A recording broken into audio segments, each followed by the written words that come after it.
Bismillahirrahmanirrahim. Assalamualaikum warahmatullahi wabarakatuh. Alhamdulillah wassalatu wassalamu ala Rasulillah wa ala alihi wa sahbihi wa mawalah wa la hawla wa la quwwata illa billahi wa ba'd. Alhamdulillah, segala puja dan puji hanya milik Allah Subhanahu wa taala. Shalawat dan juga salam kita hadiahkan kepada Rasul kita Nabi besar Muhammad sallallahu alaihi wa ala alihi wasallam. Pembahasan di pagi hari ini kita akan membahas tentang 10 kelompok yang sangat dibenci Allah Subhanahu wa taala dan Allah tidak suka dengan mereka. Dan 10 kelompok ini tercantum semuanya di dalam Al-Quran. Siapa mereka? Inilah yang kita akan bahas di pagi hari ini. Ma'asyiral muslimat yang dimuliakan Allah Subhanahu wa taala. Kita tahu bahwa kita sebagai hamba Allah Subhanahu wa taala berusaha untuk menjadi manusia yang dicintai Allah. Jadi bukan hanya mencintai Allah, tapi bagaimana caranya bisa dicintai Allah. Karena kalau mencintai belum tentu dicintai. Tapi kalau dicintai barang tentu kita bisa mencintai. Makanya ada istilah orang Arab, asya'nu antuhab wa laysa asya'nu antuhib. Perkara itu bagaimana caranya dicintai, bukan bagaimana caranya mencintai. Karena banyak orang yang mengklaim mencintai Allah Subhanahu wa taala tapi caranya salah. Akhirnya Allah pula tidak cinta dengan kita. Tapi kalau Allah Subhanahu wa taala cinta dengan kita, berarti cara cintanya kita kepada Allah benar. Karena Allah cinta dengan kita. Dari sini orang Arab mengatakan kullu yadda'in waslan bil laila wal laila la tukir waslan bidaka. Terkadang banyak orang yang mengaku kekasihnya Laila, tetapi Laila pula berlepas diri dari cintanya. Di banyak orang-orang yang mengklaim cinta kepada Allah, rupanya Allah berlepas diri pula dari cinta dia. Makanya ada satu ayat kata Imam Hasan Al-Basri rahimahullahu ta'ala. Ayat ini sebagai ujian bagi kita. Ketika kita mengklaim mencintai Allah Subhanahu wa ta'ala, maka Allah katakan kul in kuntum tuhibbunallaha fattabi'uni yuhibbukumullah. Katakan ya Muhammad, kalau kalian cinta dengan Allah Subhanahu wa taala, maka ikuti aku. Artinya kalau kita merasa cinta kepada Allah, ikuti Nabi. Baru Allah akan cinta dengan kita. Kenapa? Karena hanya Nabilah yang tahu bagaimana cara mencintai Allah. Kalau kita beristihad sendiri, melakukan sesuatu amalan-amalan yang menurut kita amalan-amalan bisa dicintai Allah, belum tentu Allah cinta dengan kita. Tetapi kalau kita mencintai Allah seperti Rasul mencintai Allah, dipastikan Allah cinta dengan kita. Kenapa? Karena Rasul tahu bagaimana cara mencintai Allah. Kenapa Rasul tahu? Karena Allah yang kasih tahu. Begini cara mencintaiku. Maka oleh Rasul diamalkan dan didakwahkan kepada kita. Ma'asyiral muslimat yang dimuliakan Allah Subhanahu wa taala, maka dari sini bahwa kita ini sangat berhajat kepada kecintaan kepada Allah. Apalagi kalau seandainya Allah Subhanahu wa taala sampai betul-betul mencintai kita. Ingat hadis Jibril yang pernah saya sampaikan di sini. Apabila Allah Subhanahu wa taala mencintai hamba-hambanya, maka yang pertama kali malaikat yang dipanggil siapa? Jibril kan. Kemudian Allah mengatakan, wahai Jibril, aku suka dengan si fulan. Kamu harus suka juga dengan si fulan. Maka Jibril pun mencintai si fulan karena Allah mencintainya. Cukup sampai di sini tidak? Jibril mengajak seluruh malaikat-malaikatnya, karena malaikat-malaikat Allah itu kan di bawah kepemimpinannya.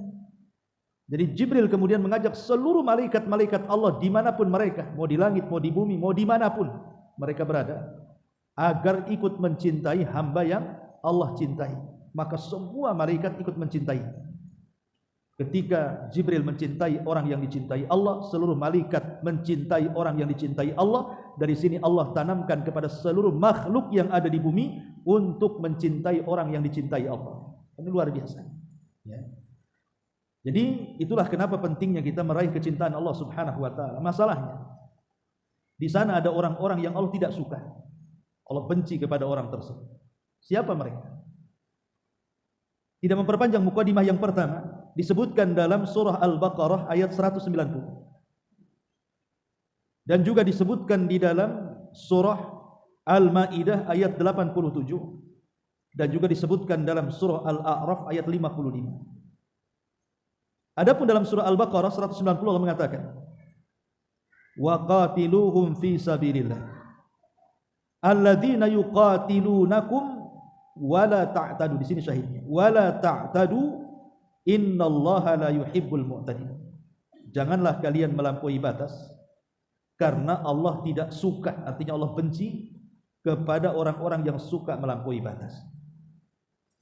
Dan kalimat ini terulang dalam surah Al-Maidah juga ayat 87-nya, innallaha la yuhibbul mu'tadin.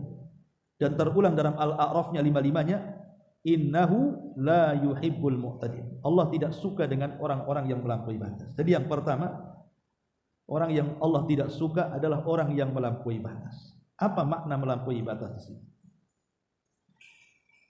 Jadi melampaui batas itu artinya keluar dari batasan-batasan yang Allah dan Rasulnya sudah membatasi.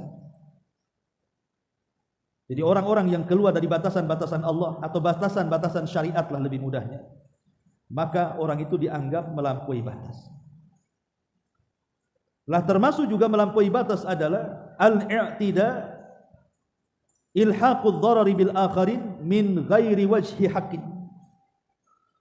Termasuk juga di antara melampaui batas adalah memberikan madarat, memberikan bahaya kepada orang lain dengan cara yang tidak dibenarkan. Ya, boleh jadi kemudian mendolimi orang, mendolimi tetangganya, mendolimi kawannya, mendolimi orang tuanya, mendolimi kerabatnya, mendolimi manusia. Itu bagian daripada i'tida, melampaui batas. Atau menghalalkan yang Allah haramkan, mengharamkan yang Allah halalkan, itu juga bagian daripada melampaui batas. Atau umpamanya dalam bab doa, ibu meminta sesuatu yang mustahil bagi ibu, maka ini juga namanya melampaui batas dalam doa. Contoh, ibu berdoa, ya Allah kekalkan aku, yang lain boleh mati, saya jangan. Itu kan melampaui batas. Ya Allah, kalau bisa hidup saya itu jangan, nggak usah makan, nggak usah minum, tapi kenyang terus. Ya, tidak haus terus, tapi tak makan, tak minum. Kan melampaui batas itu. Mustahil itu kan. Ya Allah, jadikan aku bisa terbang. Mustahil. Ya. Jadi itu namanya tidak dalam doa, sesuatu yang mustahil diminta. Itu bagian daripada mu'tadin. Orang Allah nggak suka dengan seperti ini. Atau dalam bab ibadah melampaui batas, tidak ada syariatnya dikerjakan. Yang ada syariatnya pula ditinggalkan, yang ada tidak dilakukan, yang tak ada pula dibuat-buat sama dia. Maka ini juga bagian daripada melampaui batas, dan Allah tidak suka dengan orang-orang yang melampaui batas. Termasuk juga orang-orang yang melampaui batas adalah orang yang menyakiti badannya. Badan ini semua milik Allah ya. Mata, kepala, telinga sampai ke kaki ini milik Allah. Tidak ada satupun di anggota badan kita ini yang milik kita. Semua milik Allah. Sampai jiwa kita juga milik Allah. Makanya siapa yang memutuskan jarinya sendiri, dia telah zalim kepada dirinya. Karena dia memutuskan yang bukan haknya, yang bukan miliknya. Bagaimana sampai kemudian dia bunuh diri, mencabut nyawanya. Nyawa bukan milik dia. Kenapa dia cabut? Maka itu melampaui batas. Allah tidak suka melampaui batas. Makanya Allah mengatakan, wala taqtulun nafsal lati harramallah illa bil haqq. Janganlah kalian membunuh jiwa yang Allah haramkan kecuali dengan kebenaran. Ataupun membunuh orang lain. Jiwa ini tidak boleh dibunuh karena tidak ada yang mendorong untuk membunuh. Lain kalau seandainya dia membunuh, maka ada qisas membunuh. Atau dia melakukan pelanggaran dalam Islam seperti berzina dan dia sudah menikah. Atau dia murtad dan begitu seterusnya kan. Ini tidak ada dorongan-dorongan untuk membunuh orang, tiba-tiba kita membunuh orang. Nah, ini namanya melampaui batas. Allah tidak suka dengan orang yang melampaui batas seperti ini. Termasuk juga ya orang-orang yang melukai dirinya sendiri seperti yang dilakukan siapa? Orang-orang Syiah. Orang Syiah itu kalau bulan Muharram, ada satu hari di bulan Asyura itu, di bulan Muharram itu mereka melakukan acara memukul-mukul kan. memukul-mukul badan dengan pisau, dengan benda tumpul, dengan besi, sampai anak kecil diketuk kepalanya biar keluar darahnya. Alasannya apa? Untuk menebus dosa mereka kepada kematian Husain di Karbala. Ini melampaui batas. Masa syariat kemudian memerintahkan untuk memukul-mukul badan sampai luka-luka, sampai berdarah? Badan ini milik Allah, bukan milik kita. Apapun acaranya. Karena Rasulullah SAW dengan tegas mengatakan, laisa minna man daraba al-khudud. Ya. Laisa minna man daraba al-khudud wa syaqqal juyub wa da'a bid'wal jahiliyah. Bukan termasuk umatku, kata Rasul, yang ketika ditimpa musibah memukul-mukul pipi, merobek-robek pakaian atau berteriak-teriak ala jahiliyah. Itu bukan termasuk kita, itu tidak namanya. Itu termasuk melampaui batas, dan Allah tidak suka dengan orang-orang yang melampaui batas. Ini yang pertama. Kelompok yang pertama adalah orang-orang yang Allah tidak suka. Yang kedua, disebutkan dalam surah Al-Imran ayat 57. Allah ulang Al-Imran 140. Kemudian Allah ulang lagi di surah Asy-Syura ayat 40. Dalam surah Al-Imran ayat 57 Allah Subhanahu wa taala katakan, "Wa ammal ladzina amanu wa 'amilus salihati fayuwaffihim ujurahum wallahu la yuhibbudz dzalimin." Adapun orang-orang yang beriman dan beramal saleh, maka kami akan cukupkan pahala dan ganjaran mereka kelak pada hari kiamat. Dan Allah tidak suka dengan orang-orang zalim. Allah ulang dalam surah Al-Imran ayat 140-nya, wallahu la yuhibbudz dzalimin. Dan Allah ulang dalam surah Asy-Syura 40-nya, innahu la yuhibbudz dzalimin. Sesungguhnya Allah tidak suka dengan orang-orang zalim. Ini kelompok yang kedua yang Allah benci adalah orang-orang zalim.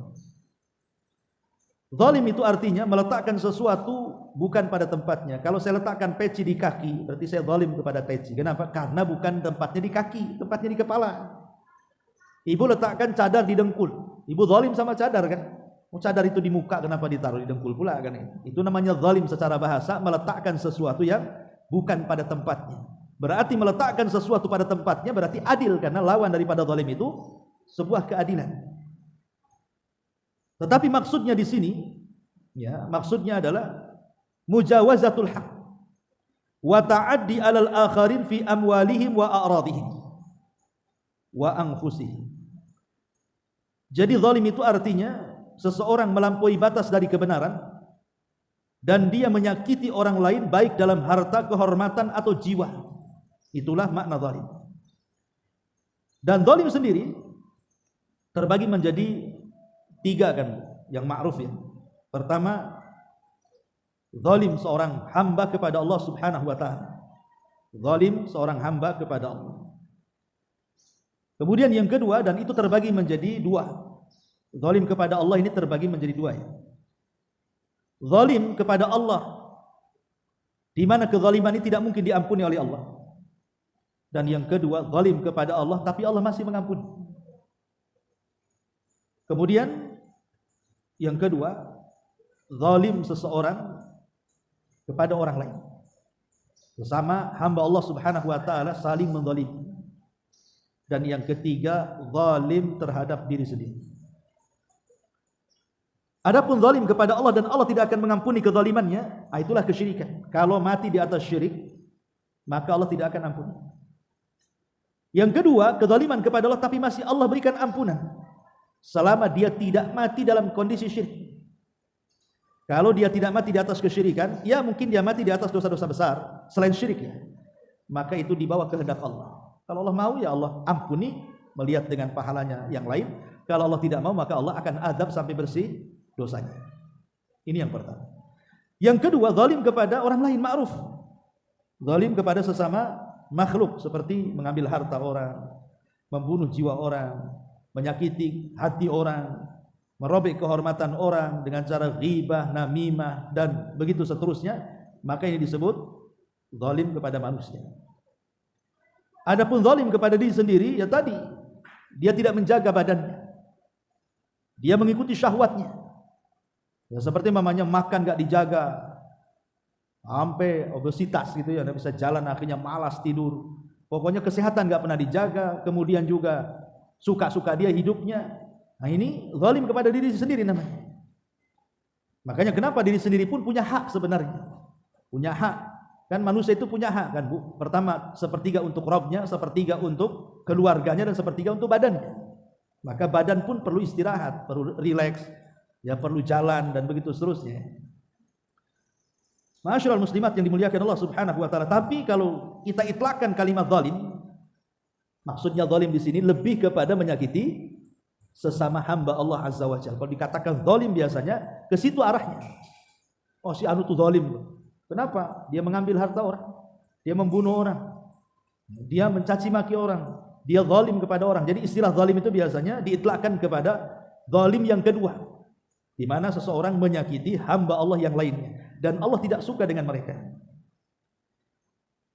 Dan itu disebutkan di dalam hadis Nabi SAW, di mana Allah Subhanahu wa taala berfirman dalam hadis qudsi itu kan, inni haramtu dzulma ala nafsi wa ja'altuhu muharraman bainakum fala tadzalam. Aku haramkan kezaliman kepada diriku, dan aku haramkan juga kezaliman kepada kalian dengan sesama kalian, maka janganlah kalian berlaku kezaliman, kata Allah. Maka ini yang banyak dilakukan manusia. Jadi kelompok kedua, orang-orang yang dibenci Allah adalah orang yang melakukan kezaliman, dan ini yang paling banyak dilakukan manusia zalim. Kemudian yang ketiga, sebutkan dalam surah An-Nisa ayat 36. Allah Subhanahu wa taala berfirman dalam surah An-Nisa 36, innallaha la yuhibbu man kana mukhtalan fakhur. Sesungguhnya Allah tidak suka alias benci kepada orang yang mukhtalan fakhur, orang yang sombong, orang yang ujub lagi sombong. Karena arti mukhtal di sini artinya mutakabbir. Fakhur itu artinya ujub, jadi sombong dan ujub kepada dirinya. Itu disebut mukhtalan fakhur. Itu diulang juga dalam surah Luqman ayat 18 ya. Innallaha la yuhibbu kulla mukhtalin fakhur. Dan diulang dalam surah Al-Hadid ayat 23, wallahu la yuhibbu kulla mukhtalin fakhur. Allah tidak suka dengan orang yang mukhtal, yang sombong, al-fakhur, yang ujub kepada dirinya. Ma'asyiral muslimat yang dimuliakan Allah Subhanahu wa taala. Disebutkan oleh para ulama, biasanya arti kalimat mukhtal fakhur itu biasanya kepada penampilan. Mungkin cara jalannya, mungkin ibu jalannya jalan orang sombong. Lah jalan ini sendiri, ibu berjalan kaki, itu kalau gayanya orang sombong, Bu, Allah tidak suka. Padahal hanya jalan saja, ibu nggak ngomong. Ingat kisah Malik ibn Dinar rahimahullahu ta'ala ketika menegur seorang menteri Basrah, wali pemimpin Basrah. Jadi wali Basrah ini selain daripada pemimpin daripada negeri Basrah, gubernur, ditambah-tambah dia juga adalah panglima perang. Tiba-tiba dia lewat dengan jalan membusungkan dada di depan Malik ibn Dinar, seorang ulama.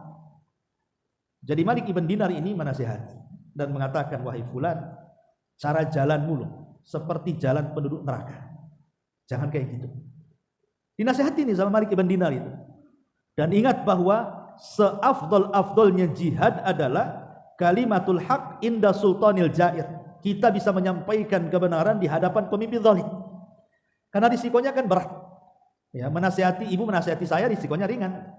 Coba ibu mengkritik pemerintah, bisa dipenjara kan begitu. Kalau salah-salah bisa ditangkap. Ya. Tapi begitulah memang ulama memahami bahwa seafdol-afdolnya jihad itu harus disampaikan kebenaran itu. Makanya ketika Malik ibn Dinar melihat gubernur Basrah ini jalannya sambil membusungkan dada, diingatkan. Ya. Jadi cara jalanmu loh itu jalannya penuh neraka, jangan jalan kayak gitu. Tiba-tiba kemudian wali Basrah ini mengatakan, ala ta'rifuni? Kok ini siapa? Jadi orang ini tidak kenal siapa Malik ibn Dinar, dia seorang alim. Sehingga dengan sombongnya dia mengatakan, kau tidak tahu ya siapa aku? Maka Malik ibn Dinar mengatakan, bal a'rifuka haqqa ma'rifatin. Aku lebih tahu daripada kamu, katanya. Kamu sendiri tidak tahu siapa kamu, aku lebih tahu daripada kamu, katanya. Kemudian kata wali Basrah ini mengatakan, kalau begitu siapa aku? Dengan sombongnya dia mengatakan. Dikiranya Malik ibn Dinar akan mengatakan, engkau adalah gubernur Basrah, engkau adalah panglima perang. Rupanya bukan itu. Kata Malik ibn Dinar mengatakan kepada wali Basrah dan mengatakan, wahai fulan, engkau ini terlahir dari lubang najis. dan di perutmu penuh dengan najis. Dan kalau engkau mati jadi bangkai dan tidak dikuburkan, maka engkau seperti najis dan tidak ada orang yang berani mendekatmu. Langsung terdiam tuh, ya, wali Basra ini, sampai akhirnya dia pun di ujung cerita mengatakan, al-an araftuni, sekarang aku tahu siapa aku, katanya. Jadi mengakui gitu ya. Sekarang aku tahu siapa aku. Ibu ngomong gitu saja tuh kalau yang sombong-sombong jalan. Kamu nggak tahu siapa aku. Kamu ini seperti ucapan Malik ibn Dinar. Cuman kalau ada orang digitukan apa gak tersinggung kan? Tapi lihat bagaimana di sini digambarkan bahwa siapalah kita. Apa yang kita sombongkan? Kita itu dikeluarkan dari lubang yang najis, hari-hari kita bawa najis di perut, dan kalaupun kita mati jadi bangkai. Lalu apa yang disombongkan? Karena orang yang sombong itu baik ketika berjalan saja tidak suka, padahal hanya gerakan. Apalagi sampai ucapan. Berbangga dengan nasab, berbangga dengan hasab. Kalau hasab ke atas, kalau nasab ke bawah. Berbangga dengan nenek moyang gitu, atau berbangga dengan keturunan. Anakmu tuh masih bagus anakku. Nah, kan itu. Kalimat seperti itu, kau nggak tahu siapa aku ini. Kau nggak tahu siapa bapakku, kakekku, nenekku, semua di bawah dia. Lah, ucapan-ucapan seperti ini Allah tidak suka karena ini ucapan sombong namanya. Jadi bisa dalam perbuatan seperti orang berjalan, ataupun seperti ucapan tadi membangga-banggakan keturunan, ataupun menampakkan harta. Seperti Qarun. Qarun itu kan ada waktu-waktu tertentu dia keluar, itu semua perhiasannya dipakai. Mulai dari kalung di leher, dari kalung emas, semua dipakai dia, baju kebesarannya, sampai-sampai orang-orang terfitnah dan mengatakan, ya laitani mithlama, duhai kiranya aku diberikan mithlama utiya Qarun, seperti Allah berikan kepada Qarun. Jadi Qarun ini memfitnah orang, sehingga orang-orang yang dalam hatinya terfitnah mengatakan, kapan aku seperti Qarun? Padahal dia sedang sombong dengan kekayaan. Dan ini paling banyak dilakukan mak-mak. Kalau arisan saja semua dipakai, gelangnya, antingnya, tasnya, merek brandednya semua dipakai. Maksudnya apa kan itu? Sampai ada dulu viral kan, habis dari umroh itu semua dari atas kepala sampai kaki itu warnanya kuning semua kayak wayang. Kan ada orang yang ini. Apa maksudnya kalau tidak sombong dengan kekayaan? Nah, ini juga Allah tidak suka dengan orang-orang yang seperti ini, menampakkan kekayaan. Atau mungkin tidak dengan itu, tetapi dengan cara isyarat, merendahkan orang. Ya, mungkin dengan tangannya begini, ada orang merendahkan orang. Ya, atau dengan isyarat matanya, gitu ya. Yang intinya isyarat mata, isyarat tangan atau isyarat kepala, intinya isyarat itu untuk merendahkan orang. Nah, ini Allah tidak suka karena ini menunjukkan sombong. Sombong itu kan artinya menolak kebenaran dan merendahkan orang, kata Nabi. Al-kibru batrul haq wa ghamdu an-nas, kata Rasul. Sombong itu menolak kebenaran dan merendahkan manusia. Atau merasa dia memiliki sesuatu orang tidak punya, harusnya kan bersyukur gitu. Ini tidak sombong. Dia aja tidak punya apa yang saya punya. Jadi ada orang yang kemudian menyombongkan terhadap apa yang ada pada dirinya untuk menghina orang lain. Jadi ini pun orang-orang yang tidak disukai, namanya mukhtal fakhur namanya. Ini kelompok yang ketiga. Kelompok yang keempat disebutkan dalam surah Al-Maidah ayat 64 dan diulang dalam surah Al-Qasas ayat 77. Allah Subhanahu wa taala berfirman, "Kullama awqadun nara lil harbi atfa'aha Allah wa yas'au fil ardi fasada. Wallahu la yuhibbu al-mufsidin." Setiap kali mereka menyalakan api permusuhan, maka Allah akan padamkan. Dan mereka berusaha untuk melakukan kerusakan di bumi, dan Allah tidak suka dengan orang-orang yang melakukan kerusakan. Dan diulang dalam surah Al-Qasas 77, "Innallaha la yuhibbul mufsidin." Allah tidak suka dengan orang yang membuat kerusakan.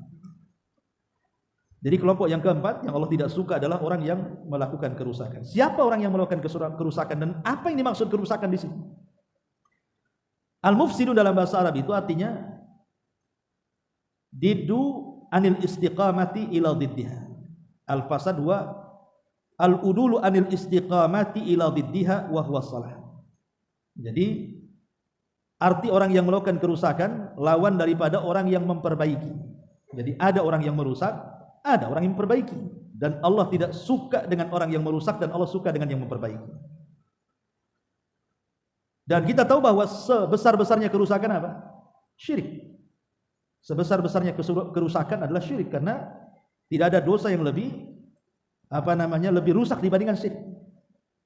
Kemudian setelah syirik itu ada di bawahnya yang disebut dengan as-sab'ul mubiqah, 7 dosa yang menghancurkan. Itu di bawah syirik. Seperti sihir, kemudian membunuh jiwa, memakan riba, memakan harta anak yatim, lari dari peperangan, menuduh wanita baik-baik berzina. Nah, ini namanya disebut dosa-dosa di bawah kesyirikan yang lebih bahaya gitu ya. Karena dimasukkan dalam konteks sab'u mubiqat namanya, 7 perkara yang membinasakan. Dan semuanya merusak. Ya, karena syirik ini membawa kerusakan. Lihat bencana-bencana yang ditimbulkan oleh Allah Subhanahu wa taala itu disebabkan karena ulah tangan kita. Kita durhaka dengan Allah Azza wa Jalla, maka timbul musibah. Ataupun dosa-dosa tadi. Itu semua adalah orang-orang yang melakukan kerusakan. Memakan harta anak yatim itu membuat kerusakan, karena kalau kita tidak sayang dengan anak yatim, umpamanya ini lingkungan Puskopkar nih, adalah 1-2 orang anak yatim. Kemudian kita masyarakat yang ada di sini cuek, nggak peduli dengan anak yatim, dibiarin saja. Ya ndak diusap kepalanya, ya ndak disedekahkan, ya ndak, pokoknya dibiarkan. Maka anak yatim ini kalau tumbuh besar, Bu, bisa dendam sama ibu. Bisa dendam dia, karena tidak merasa dirawat oleh kita di situ. Makanya dia akan besar menjadi anak yang jahat dan akan membuat kerusakan jadinya kan. Makanya kenapa kemudian memakan harta anak yatim itu bagian daripada orang yang membuat kerusakan. Nah, ini Allah tidak suka. Atau memakan riba. Karena riba ini kan menghancurkan ekonomi. Menghancurkan kita, menghancurkan keluarga, menghancurkan masyarakat gitu. Berarti orang yang makan riba ini membuat kerusakan, Allah tidak suka. Termasuk juga lari dari peperangan yang mengakibatkan kekalahan perang. Kalau kekalahan perang kan musuh akan menjajah kita jadinya. Dan ini tidak secara langsung membuat kerusakan. Atau orang yang suka membuat fitnah, menuduh orang dan begitu seterusnya, itu hakikatnya telah membuat kerusakan. Ini yang keempat. Yang kelima, di antara orang-orang yang Allah tidak suka adalah disebutkan dalam surah Ar-Rum ayat 45. Liyaziyal ladina amanu wa amilus salihat min fadli innahu la yuhibbul kafirin. Agar Allah membalas orang-orang yang beriman dan beramal saleh dari karunia-Nya, dan sesungguhnya Allah tidak suka dengan orang-orang kafir. Ini yang kelima, Allah tidak suka dan Allah benci dengan orang kafir. Dan kekufuran atau kekafiran itu lawan daripada iman. Artinya kekafiran itu bisa dalam bentuk ucapan, bisa dalam bentuk perbuatan, bisa dalam bentuk keyakinan. Dan yang paling banyak di masyarakat ini yang terjerumus kepada kekafiran apa? Ucapan. Itu paling banyak. Dan saya pernah bahaskan, ucapan-ucapan yang kita ucapkan tanpa sadar rupanya mengakibatkan keluarnya kita dari Islam atau kekafiran. Contoh saja seperti umpamanya menganggap Islam ini tidak sempurna. Menganggap Islam ini tidak sempurna dengan mengatakan bahwa hukum selain hukum daripada hukum Allah itu lebih baik dibandingkan hukum Allah. Atau memberikan keleluasaan kepada hukum selain daripada Allah disejajarkan dengan hukum Allah. Nah, ini kan atau menghalalkan yang diharamkan Allah atau sebaliknya. Nah, ini kan namanya menghalalkan yang diharamkan, ini bisa kufur kalimat ini. Yang sering saya contohkan umpamanya ibu tidak mabuk, ditawari minuman keras sama kawannya. Ibu ngomong begini, saya sih tidak mabuk, kalau kau mabuk ambil aja lah minum. Harusnya kan jangan begitu ngomongnya. Kenapa saya tidak mabuk? Haram. Kamu pun jangan minum, haram. Harusnya begitu. Ini enggak, saya tidak minum, kalau kau mau minum, minum saja. Itu sama dengan menghalalkan namanya. Memang dia tidak halalkan kepada dirinya, tapi dia menghalalkan kepada orang kan. Maka hati-hati kalau ngomong begitu. Yang haram tetap haram, dari mulai diharamkan sampai kiamat. Ya, kadang-kadang ada ucapan-ucapan itu terkadang tanpa sadar bisa kufur. Nah, ini orang Allah tidak suka. Ataupun perbuatan kita yang menunjukkan kita kekufuran, umpamanya meletakkan pakaian-pakaian khusus, lambang-lambang khusus agama orang lain kita pakai. Nggak boleh. Beli kalung, ibu orang muslim, kok kalungnya kalung salib? Ya, kalau seorang muslim ya kalung yang benar kan begitu. Atau atribut-atribut yang menjadikan kekhususan mereka. Allah tidak suka karena ini bisa menjurus kepada kekufuran. Man tasyabbaha biqaumin fahuwa minhum. Barang siapa yang tasyabuh dengan sebuah kaum, bisa saja kita ini termasuk mereka kan begitu. Namanya kalau datang tanggal-tanggal bulan-bulan Natal, ibu pula pakai pakaian Santa Claus misalnya kan. Ngapain kan itu? Itu mereka. Budaya mereka jangan ditiru. Kalau merupakan kehususan jangan. Kalau bukan kehususan ya tidak apa-apa. Mereka pakai baju kemeja, kita pakai baju kemeja ya nggak ada masalah kan, bukan kehususan namanya. Ya, maka itu juga ataupun keyakinan. Ya, jadi kekufuran ini macam-macam. Taib ini diantara kelompok yang kelima. Kelompok yang kelima. Kelompok yang keenam disebutkan dalam surah Al-Anfal ayat 58. Dan Allah ulang dalam surah Al-Hajj 38 dan Allah ulang dalam surah An-Nisa 107. Al-Anfal 58, Al-Hajj 38 dan An-Nisa 107. Allah Subhanahu wa taala berfirman dalam surah Al-Hajj, "Innallaha yudafi'u 'anil ladzina amanu." Sungguhnya Allah itu akan membela orang-orang yang beriman. Innallaha la yuhibbu kulla khawanin kafur. Allah tidak suka dengan para pengkhianat lagi kufur. Disebutkan dalam surah An-Nisanya, innallaha la yuhibbu man kana khawanan athima. Allah tidak suka dengan orang yang dalam hatinya ada perasaan khianat dan juga dosa. Jadi yang keenam, orang yang tidak disukai Allah adalah para pengkhianat. Karena khianat itu cirinya orang munafik. Idza wa'ada akhlafa. Kalau menjanjikan sesuatu maka dia menyelisihi. Wa idza tumina khana. Kalau dipercayakan dia khianat. Lah khianat ini kan macam-macam, Bu. Jadi khianat ini ada namanya khianat dalam akidah. Seperti ibu membatalkan keislaman ibu dengan pembatal-pembatal Islam. Itu mengkhianati Islam. Dan ada orang yang sudah Islam, murtad dia. Itu mengkhianati Islam namanya. Hanya faktor pernikahan, hanya faktor beda agama, akhirnya dia memilih pula loncat agama. Ini berkhianat kepada Islam dalam bab akidah namanya. Dan ini banyak di Batam ini orang yang murtad hanya gara-gara ekonomi. Dia berkhianat kepada agamanya. Kemudian juga ada khianat kepada a'rad, kepada kehormatan orang. Seperti mamanya orang yang menyakiti keluarganya, suami menyakiti istrinya, maka dia berkhianat akan hak-hak kepada istrinya, atau sebaliknya, istri menyakiti suami, ya, menyakiti perasaannya, atau orang tua kepada anak, atau anak kepada orang tua. Maka ini memungkinkan terjadi khianat, pengkhianatan dalam keluarga.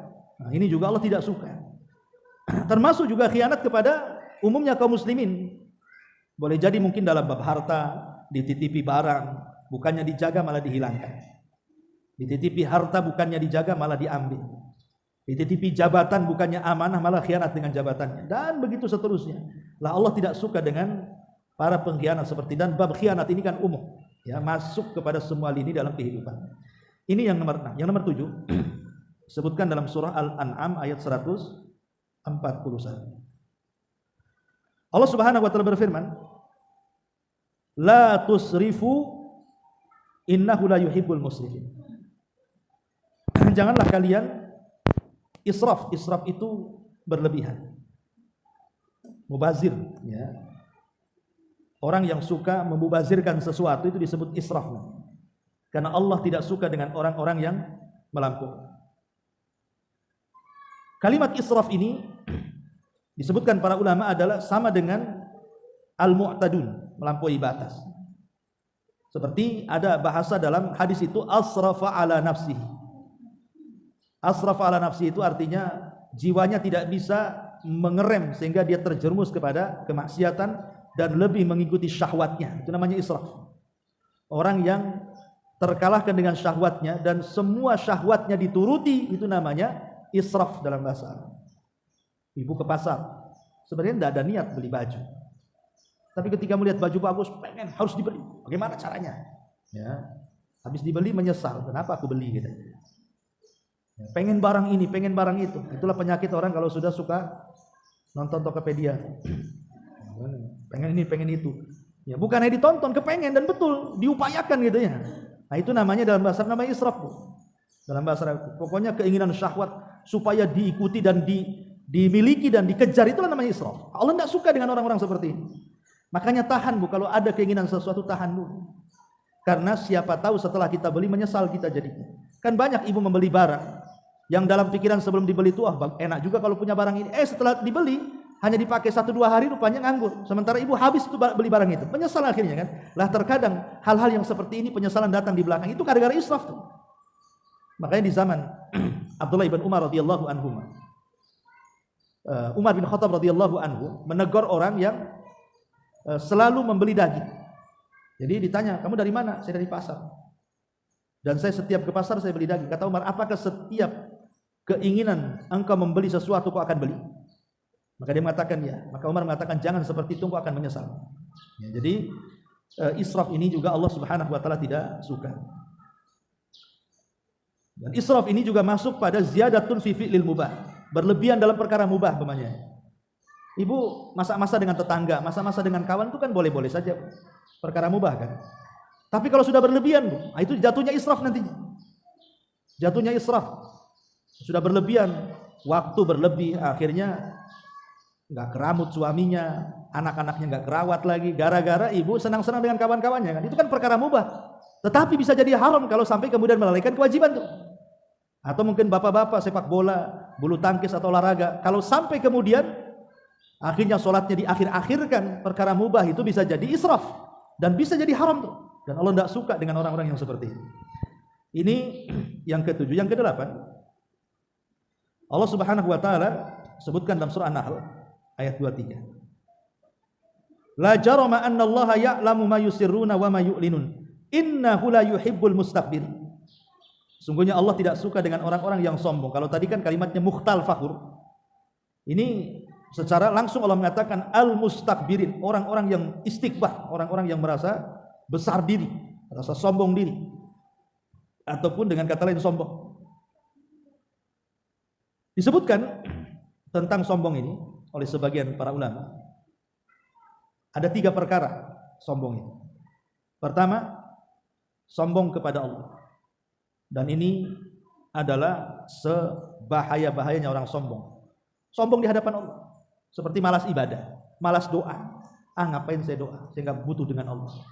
Sombong. Ya, makanya kenapa Allah mengatakan ud'uni astajib lakum innal ladzina yastakbiruna an ibadati sayadkhuluna jahannama dakhirin.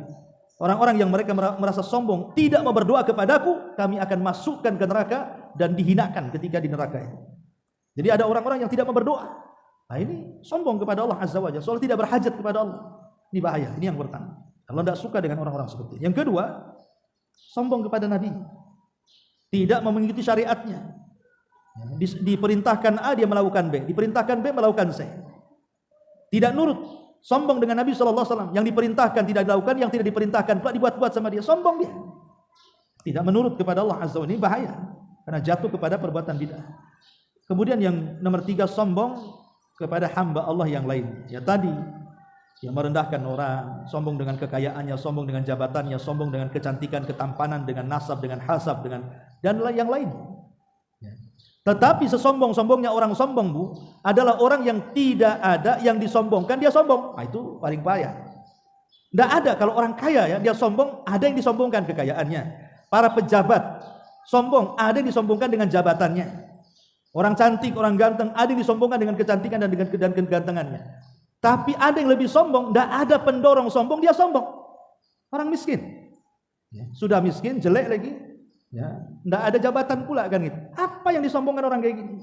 Sudah jelek, tidak cantik, tidak ganteng, miskin lagi, tiba-tiba sombong, setinggi langit pula kayak dewa. Nah ini sesombong-sombongnya orang sombong. Nah Allah Subhanahu wa taala tidak suka dengan yang seperti ini. Kemudian yang nomor 9, disebutkan dalam surah Al-Qasas ayat 76. Allah Subhanahu wa taala mengatakan ketika bicara tentang Qarun, kisah Qarun, "Inna Qaruna kana min qaumi Musa, fa bagha alaihi wa atainahu minal kunuzi ma inna mafatihahu latanu bil usbati ulil quwwati id qala lahu qaumuhu la tafrah innallaha la yuhibbul farihin." Sesungguhnya Qarun itu bagian daripada kaumnya Nabi Musa. Dia pun melampaui batas dan kami berikan banyak pembendaharaan kekayaan sampai kunci-kuncinya yang membawa itu orang-orang kuat. Kemudian dinasihatilah Qarun oleh kaumnya yang baik. La tafrah, Qarun, jangan kau senang hati dengan kekayaan. Innallaha la yuhibbul farihin, karena Allah tidak suka dengan orang-orang yang senang hati. Maksudnya yang keenam ini adalah orang yang senang di atas kemaksiatan, alias istidraj. Allah tidak suka. Ada orang yang tidak sholat tapi kok kaya terus. Sekali dia sholat jatuh miskin pula. Wah, gara-gara sholat saya miskin. Akhirnya kan begitu. Dulu sebelum hijrah lancar-lancar saja usaha. Habis hijrah kolep usahanya. Gara-gara ikut kajian Nurul Hidayah ini saya susah jadinya. Jadi ada orang-orang yang seperti itu. Merasa bahwa bahagia di atas maksiat gitu. Jadi itu namanya istidraj. Allah tidak suka dengan istidraj. Istidraj itu artinya Allah beri, tetapi di atas kemaksiatan dia kepada Allah. Maka kesenangan dia Allah tidak suka. Ini yang nomor 9 dan yang terakhir. Sebutkan dalam surah An-Nisa ayat 147. La yuhibbullahul jahra bis-su' minal qawli illa man dhulim. Wa kana Allahu sami'an 'alim. Jadi Allah tidak suka dengan orang-orang yang al-jahra, terang-terangan mengucapkan kalimat buruk. Terang-terangan mengucapkan kalimat buruk kecuali dia di pihak yang dizalimi. Kecuali dia di pihak yang mendolimi, maka boleh-boleh saja. Umpamanya dia mendoakan doa buruk kepada orang yang dolim kepada dia, tidak apa-apa karena dia di pihak didolimi kan? Atau menggibah orang yang mendoliminya. Tapi kalau bukan di pihak orang yang didolimi, maka Allah tidak suka kita ini mengucapkan kalimat kotor, mengucapkan kalimat-kalimat yang tidak bagus untuk diucapkan, seperti melaknat, mencaci, memaki, merendahkan, menghinakan, terang-terangan ngomong. Nah, Allah tidak suka. Ya, ini juga di antara 10 perkara yang nomor 10 tentang orang-orang yang dibenci. Termasuk mujahir ini adalah hadis Nabi SAW mengatakan kullu ummatin mu'afan illal mujahirin. Semua umatku akan dimaafkan kecuali orang-orang yang terang-terangan. Dan orang yang terang-terangan kata Rasul adalah orang yang di malam hari dia bermaksiat dan Allah tutupi, di siang hari pula dia ceritakan kepada orang. Atau di siang hari dia bermaksiat sudah Allah tutupi aibnya, di malam hari pula dia ceritakan. Ya, jadi termasuk juga orang Allah tidak suka dengan orang-orang yang menceritakan aibnya sendiri. Kamu enggak tahu ya, dulu saya ini mantan itu. Sudah Bu, kalau ibu sudah hijrah, sudah pakai baju syar'i, apalagi pakai kaos kaki, sudah tutup pakai cadar, mungkin di antara kita ada yang dulunya mantan ini mantan itu, jangan cerita mantan-mantan. Tahunya orang itu ibu orang baik. Nah, selesai. Jangan diceritakan, apalagi tampakkan tatonya. Tengok punggung saya ini tato semua. Ngapain kali? Oh iya, ibu dulu tukang tato ya? Iya, dulu saya tukang tato, nato orang lagi malah. Nah, ini kan menceritakan aib diri sendiri, itu termasuk juga Allah tidak suka. Nah, ini masuk pada mujahirah namanya. Pada poin yang ke-10. Wallahu a'lam. Ini di antara 10 orang yang disebutkan dalam Al-Qur'an, la yuhibbuhumullahu azza wa jalla. Allah tidak suka dengan mereka. Baik, sampai di sini. Oh ya, sudah jam 9 ya. Katanya mau ada acara kan? Hah? Jam 10 acaranya, masih bisa buka tanya jawab. Oke.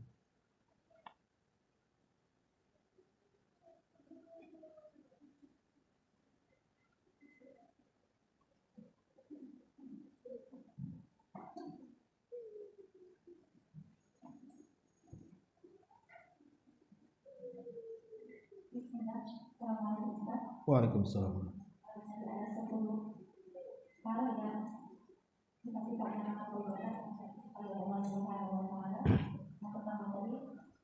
Orang yang zalim yang merupakan yang pertama tadi memberikan kepada orang lain, yang kedua orang yang zalim, yang ketiga yaitu orang yang sombong. Yang tentang ini yang poinnya itu tidak ada. Orang yang sombong bagaimana sudah disebutkan dalam ayat-ayat Al-Quran tadi. Terus poin yang keempat dalam contoh yang kedua yaitu seseorang yang menampakkan jalannya atau menampakkan dia sombong atau dengan gaya bisikan matanya atau dengan gaya tangannya atau dengan hal-hal yang dibuat pada dirinya dan menunjukkan dia sombong. Nah, gimana ya Ustaz? Terkadang ada memang sebagian orang melakukan hal yang seperti disebutkan ini, tetapi kita kenal dekat sama orang tersebut, dia bukanlah sombong, dia bukanlah tipe orang seperti itu, tapi orang mengatakan dia sombong, tapi memang karakternya yang seperti itu. Yang istilahnya kalau melihat itu terkadang menyakitkan atau terus jarang mau bertegur sapa. Memang orangnya tipe seperti itu, tidak sombong. Tetapi orang yang menyebutkan dia sombong itu gimana? Iya, alhamdulillah. Al-urfu al-muhakkam. Terkadang sebuah adat itu bisa dijadikan sebuah hukum. Makanya Syekh Abdurrahman Syi'di dalam bait-bait syair Mantumah Fiqhiyah dia mengatakan wal urfu ma'mulun bihi idza warad hukmu syar'i syarifi lam yuhad. Artinya kebiasaan manusia itu terkadang bisa dijadikan dalil. Kalau sepakat orang-orang di sini memang jalan seperti itu jalannya orang sombong, berarti dia orang sombong. Kalau terlalu banyak orang ngomong memang sombong kali, dan orang juga ngomong begitu semua, Nah, berarti memang sifatnya ada. Harusnya kan kita tahu bahwa sifat seperti itu sudah orang ma'ruf. Kalau orang punya sifat seperti itu, pasti orang awam mengatakan saya sombong kan gitu. Harusnya kan dirubah sifat itu. Ya, kecuali kalau sebagian kecil mengatakan sombong, sebagian besar tidak. Itu berarti bukan yang disepakati namanya. Tapi kalau semua orang yang awam atau yang tidak awam mengatakan itu akhlak seperti itu, sombong, berarti memang dia sombong tuh. Harus diganti. Walaupun sebenarnya hatinya tidak sombong sebenarnya. Memang dia karakternya seperti itu. Tapi kalau orang sudah mengatakan sombong, itu bagian daripada kesombongan. Karena dia tidak mau merubah karakternya.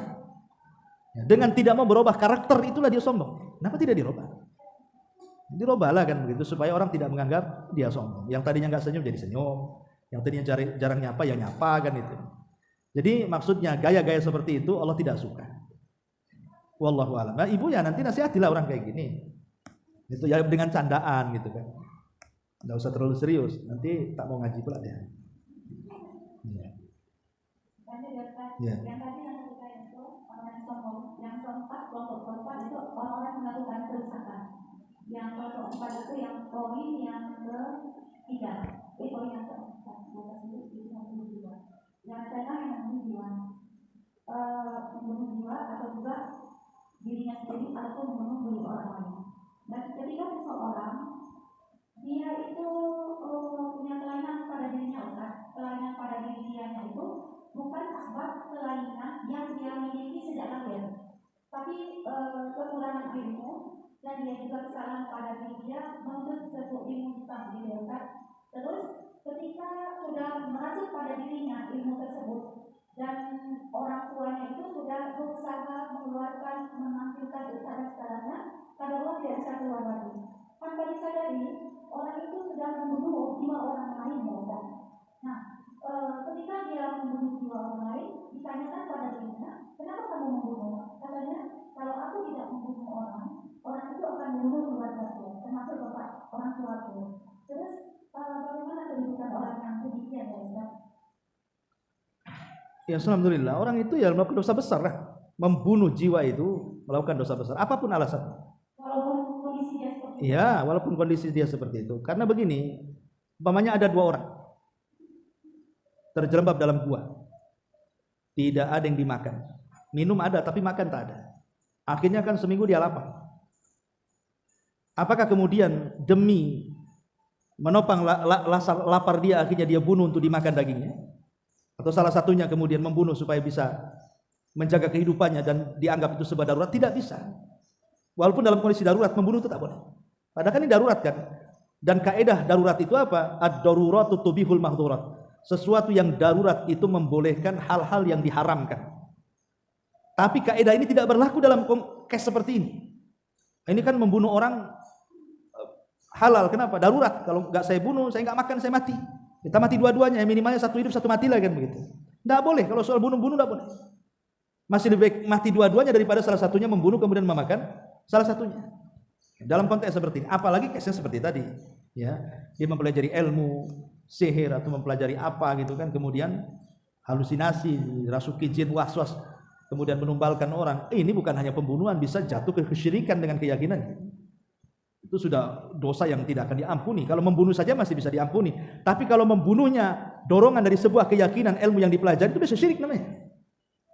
Kalau hanya bunuh saja, umpamanya orang bertengkar, akhirnya marah ambil pisau tusuk, itu bunuh namanya. Itu dosa besar. Ada kisah pada hari kiamat.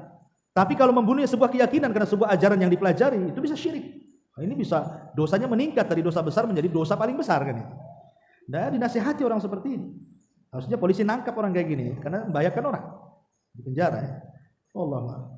Yang kelima Ustaz, yaitu kelompok yang tidak suka terima, yaitu dengan orang-orang kafir. Salah satu penjabarannya tadi yang nomor pertama Ustaz, ucapan-ucapan yang dilarang ketika kita tahu itu haram, tetapi dia juga masih melakukannya. Seperti contohnya tadi, dia tahu melakukan itu haram, tapi dia menyuruh orang terserah. Nah, itu terkadang sering kita jumpai hal-hal yang demikian ya Ustaz. Misalnya dia tidak baik berbuat seperti itu kepada orang lain, tapi dia terserah sama orang. Kalau aku sih nggak suka, tapi dia tahu dia tidak suka, tapi kalau ucapkan juga terserah. Kalau oke, kalau enggak, kalau aku enggak. Apa itu juga termasuk golongan itu? Termasuk, itu termasuk. Kalau dia sampai menyuruh orang untuk melakukan, itu termasuk. Tapi kalau sudah dilarang, namanya ya sebaiknya kamu jangan melakukan. Tapi kalau melakukan terserahlah. Itu kan ada larangan sebelumnya. Kalau sudah melarang itu dikembalikan ke dia. Tapi saya katakan itu dosa, tidak boleh. Kita jelaskan hukumnya. Kalau sudah dijelaskan hukumnya, kemudian dia masih melakukan, urusan dia. Yang saya maksudkan tadi adalah dia tidak melarang. Kalau saya tidak minum, kalau kamu mau minum ya silahkan. Itu kan tidak melarang namanya. Saya sih kalau untuk nyakitin orang itu saya tidak bisa. Tapi kalau mau nyakitin kamu aja. Nah, memang nyuruh pula. Nah ini kan masalah. Ini hati-hati ya. Tingkatan-tingkatannya lihat. Kalau sampai menghalalkan yang diharamkan ya kufur. Tapi kalau tidak sampai ya fasik saja, dosa besar saja. Lihat sampai di mana taraf ucapan orang itu. Tapi bahaya kalimat seperti itu. Karena seolah-olah membiarkan kemungkaran namanya di hadapan kita. Bahkan kita nyuruh pula dia melakukan kemungkaran. Sementara Rasul mengatakan man ra'a minkum munkaran falyughayyir biyadihi kan, disuruhnya kita mencegah kemungkaran. Ini malah kemudian disuruh pula. Ya langsung atau tidak langsung mengatakan seperti itu kan menyuruh kemungkaran namanya. Kalau anti ya silakan saja, kalau saya enggak, nah, itu sama aja kan gitu ya. Enggak mengambil risiko tapi orang lain suruh bahaya, suruh celaka. Wallahu a'lam. Yang kedua Ustaz. Ya. Yang kedua tadi yaitu orang yang suka mewajib atau dilakukan israf yaitu keinginan syahwat yang diikutinya. Gimana dengan seseorang israf itu memang terjadi pada dirinya, tetapi dia mampu mengatasinya. Contohnya? Contohnya, dia menginginkan sesuatu sebenarnya saat ini belum pada dia membelinya, tapi urgent. Bisa sih pakai yang lama, tetapi memang menyusahkan memilihkan diri sendiri. Akhirnya dia melakukan itu bukan israf itu namanya kebutuhan. Kalau dibilang urgent itu namanya kebutuhan. Israf itu kan dia tidak berhajat, dia beli. Itu apa coba? Ibu punya handphone satu, udah cukup itu belum rusak. Ingin beli lagi, udah beli ingin beli lagi, 3 di tangan ibu. Ya, jadi 2 tangan handphone, 1 kaki pula pegang handphone pakai jempolnya. Lah untuk apa coba? Fungsinya sama kok. Akhirnya apa? Pusing sendiri. Aduh, saya harus isi 3 kuota ini. Ini 100, 300 tiap bulan. Stres sendiri akhirnya kan. Jadi hal-hal yang maksudnya jangan membeli sesuatu yang sebenarnya kalau kita sudah beli itu loh manfaatnya tidak ada. Ya tapi kalau urgent, umpamanya ada kipas. Ada sih kipas tapi bising suaranya kan itu. Enggak bisa tidur saya. Ambil kipas satu lagi lah umpamanya. Nah, itu kan ada hajat namanya kan, memang kebutuhan. Tapi kalau nggak ada hajat apa masalahnya? Hanya disimpan saja. Hanya nengok-nengok, oh ini bagus juga piring gelas ini. Dibeli nggak dipakai juga atau di lemari. Nah, baru 1 minggu beli piring gelas cantik itu, rupanya ada pula debt collector. Lagi utang, stres dia mau bayar, nyesel juga aku beli piring katanya kan. Nah, jadi itulah yang maksudnya israf di sini. Makanya kenapa di antara hal-hal yang dilaknat oleh Allah Subhanahu wa taala itu adalah syahwat yang muttaba. Syahwat yang selalu diikuti. Hawa nafsu yang selalu diikuti ya, itulah makanya bisa mencelakakan. Wallahu a'lam. Yang terakhir, iya. Yang terakhir ini kan yaitu sesuatu yang sudah ditutupi Allah tidak boleh melakukannya kembali. Tetapi terkadang kan banyak yang kita dengar Ustaz, yang menanyakan misalnya Ustaz, kapan kita boleh membicarakan itu kembali ketika kita ingin niat membangkitkan semangat orang lain, apakah itu dibolehkan Ustaz? Boleh kita ini menceritakan kebaikan, kejelekan kita kalau hanya untuk dijadikan i'tibar. Seperti kita menceritakan sama anak kita. Tapi sebaiknya inisialnya disembunyikan. Sebaiknya inisialnya dia menceritakan dirinya sendiri, tapi orang tidak tahu sebenarnya. Ada seorang ummahat, padahal dia sedang menceritakan dirinya sebenarnya. Kalau mau dia ngomong saya sendiri sebenarnya kan itu. Cuman inisialnya tidak disebut. Janganlah seperti itu. Ada loh seorang umat itu begini-begini. Padahal dirinya yang cerita. Nah, itu sebaiknya kalaupun harus menceritakan keburukan, jangan inisialnya disebut. Cukuplah A, B, C, siapa gitu kan. Kemudian diceritakan. Ya. Ataupun tidak diceritakan secara detail. Saya ini pernah mengalami, saya ini pelaku sejarah. Saya tahu apa yang kalian lakukan itu salah. Dan pasti kalian akan menyesal. Karena saya juga pernah. Umpamanya seperti itu. Itu kan global. Disebutkan apa rinciannya gitu. Itu pun kalau ada maslahat ngomong begitu. Kalau tidak ada maslahat ngapain? Itu kesombongan aja kan itu jadi. Wallahu a'lam. Ya, saya kira cukup. Sudah 9:15. Subhanallah wa bihamdika, asyhadu an la